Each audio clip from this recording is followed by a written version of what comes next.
Kırpık ne yapıyorsun acaba orada? Neyi ısırıyorsun? Çok merak ediyorum Kırpıkçı. Kırpık, o yaprakları ısırmazsan sevinirim. Sırada abi, sırada. Arkadaşlar merhaba. Türkiye turu birinci gün videosunu anlatacağım. Damn.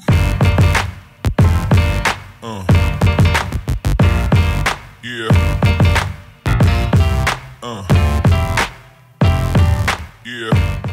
80 günde Devre Alem kitabını okudu, etkilendi. Bisikletiyle 80 ili 80 günde dolaşmaya karar verdi. İzmirli Ahmet Süül'ün zorlu yolculuk için hazırlıklara başladı.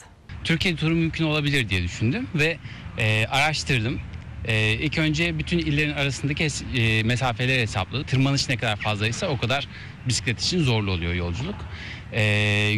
Yükseklik haritasını çıkarttım. 81 ille ilgili. Kendi sitemde bunları yayınladım. 30 yaşındaki Ahmet Süül'ün 7 Ağustos'ta İzmir'den yola çıkacak. Belirlediği rotayı takip ederek 80 günde Türkiye'yi dolaşacak.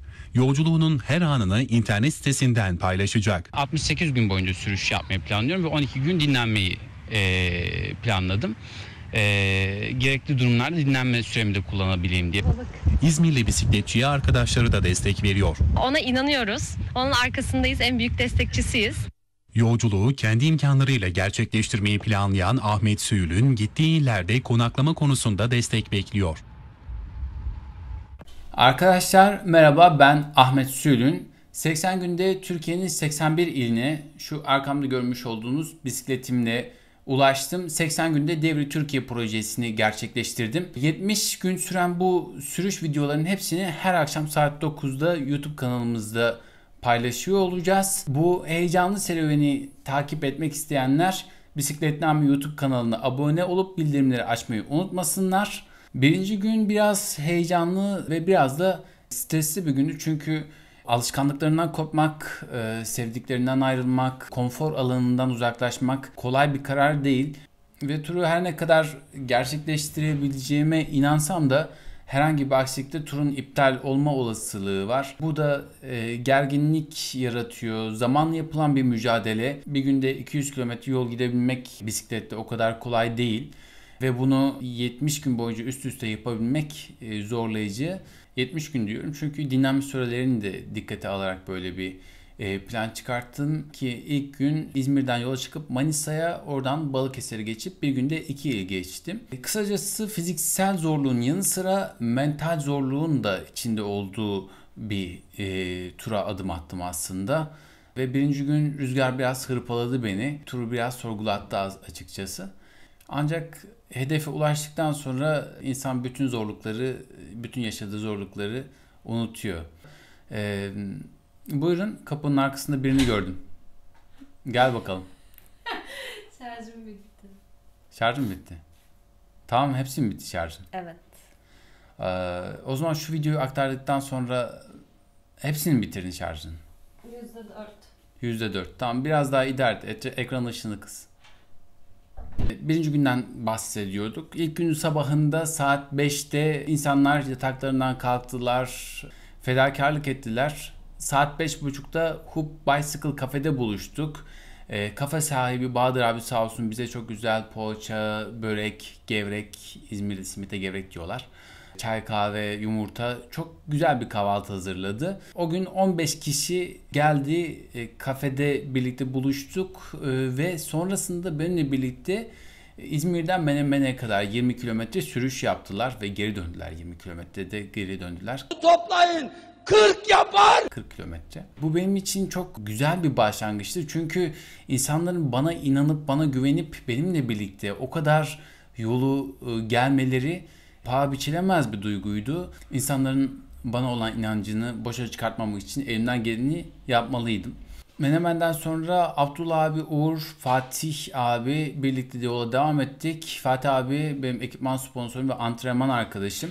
Kanas Bisiklet'in sahibi. Onunla birlikte yola devam ettik. Biraz tempolu bir sürüş yaptık. Abdullah abi ve Uğur'u geride bıraktık. Sonrasında Fatih abi Manisa'ya yaklaşırken ayrıldı. İzmir'e döndü. Ben de Manisa'da ikinci bir sabah kahvaltısı yaptım. Beslenme çok önemliydi. Günde 5 öğün yemek yemem gerekiyordu. Çok fazla kalori harcıyordum. Kahvaltıdan sonra yola çıktım. Yolda bir de ne göreyim? Bizim Uğur gelmiş, yolun kenarında üzüm yiyor. Sonra onunla birlikte Akhisar'a yola devam ettik. Bu esnada Abdullah abiyi de aradım. Onunla konuştuk. Sağ olsun beni anlayışla karşıladı. Turun boyunca da bana destek oldu. Sürüşümle ilgili paylaşımları da bisiklet forumunda yaptı. Sağ olsun. Akhisar'da Uğur'la bir öğle yemeği yedik. Onun ardından ben Balıkesir için yola devam ettim. Birinci gün abartıp yaklaşık 120 küsur video çekmiştim. Bu videolardan sadece 50 tanesini kullandım ve onları da olabildiğince kısaltarak bir video oluşturdum. Umarım beğenebileceğiniz bir video olmuştur. Lafı çok da uzatmayayım. Birinci gün videosuyla başlayalım. Keyifli seyirler. Tramvayı var, yeni tramvayı var.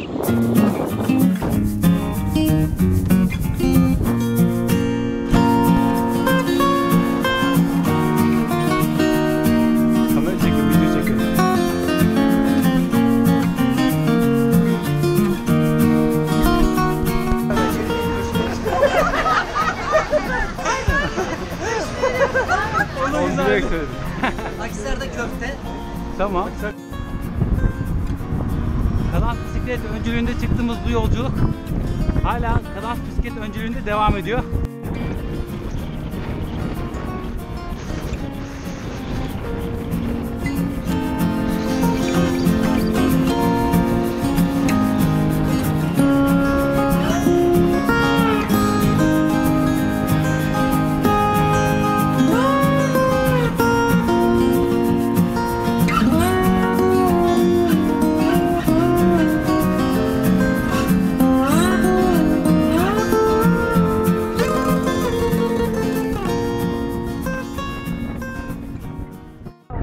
Kilometre Fatih abi yanında.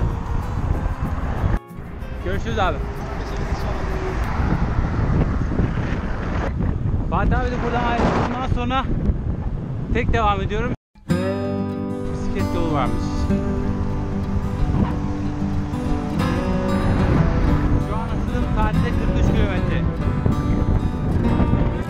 Sağ tarafta sıra sıra mısır tarlaları var. Kocaman bir dağ var.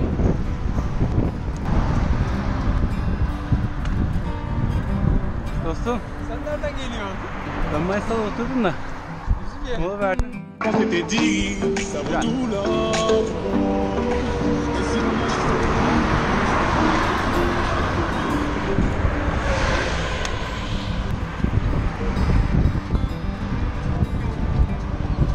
Balıkesir'e 133 kilometre yol kalmış.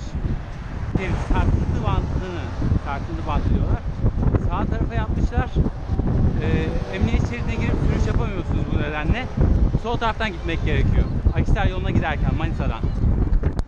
Yola devam ediyoruz. Hala şu sarsıntı bandını sağ tarafa koymayı akıl eden kişinin ne yaptığına dair bir var mı bilmiyorum. Burada da oldukça fazla üzüm bağları var. Kısa bir mola verdik. Uğur burada. Benim canavar da burada.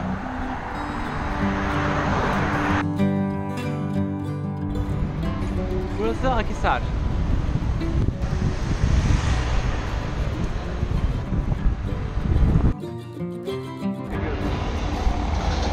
Görüşürüz. Benim rüzgarımı buraya kadar kesti Uğur.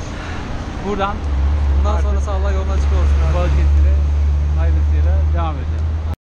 Bir yıl önceden beri Garmin neden hep hala aynı kilometreyi gösteriyor diyordum.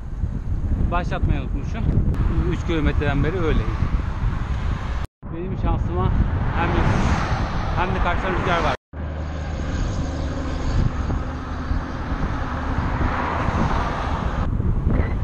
Hayırlısı. Buradan sola dönecek dikkat. Rüzgar hala kuzeyden esmeye devam ediyor. Can sağ olsun ha. 130 kilometre sürdüm. İzmir.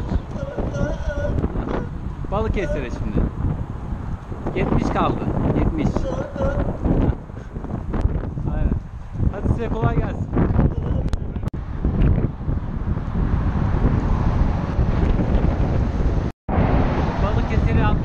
kilometre. %7 eğim var burada şu an. 14 ortalamayla çıkıyorum. Sağ tarafta çınar ağaçları var. Çam ağaçları. Ve çam kuklaları geliyor buraya.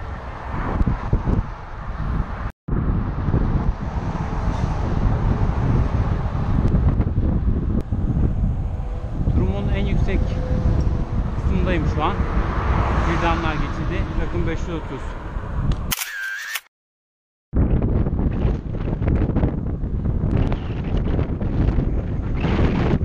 Hiç aşağı basmama rağmen 20 ile gidiyorum şu an.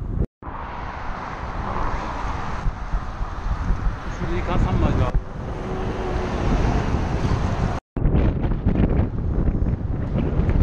Saklıvadi'yi Cam abi Saklıvadi'ye girmemi tavsiye etmiş. Rüzgar hem karşıdan esiyor hem uçuyor.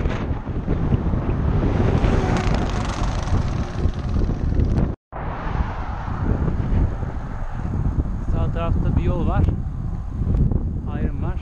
Gölcük Sındırgı tarafına da gidiyor. Buranın tırmanışını çok sevdim. %3 eğimli tatlı bir tırmanışı var. Buradan yol bir gazete ayrılıyor sağa.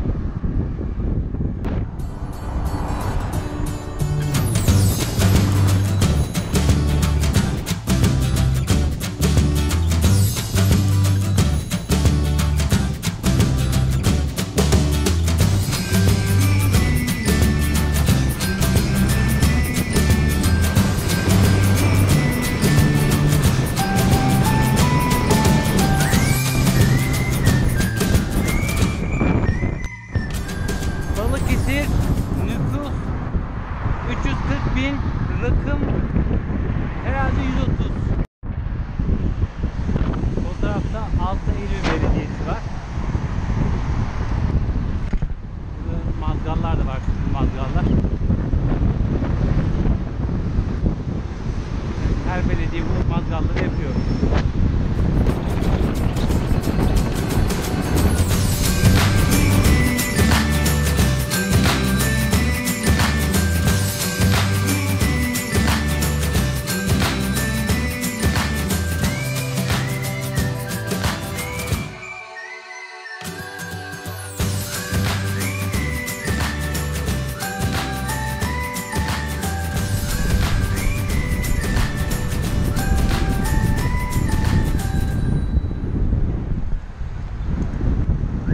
İlk günün akşamında eski sınıf arkadaşım Numan beni evinde misafir etti. Eşi Cennet sağ olsun karbonhidrat, protein ve yağ ihtiyacımı karşılayacak çok güzel, leziz bir yemek hazırlamıştı sağ olsun.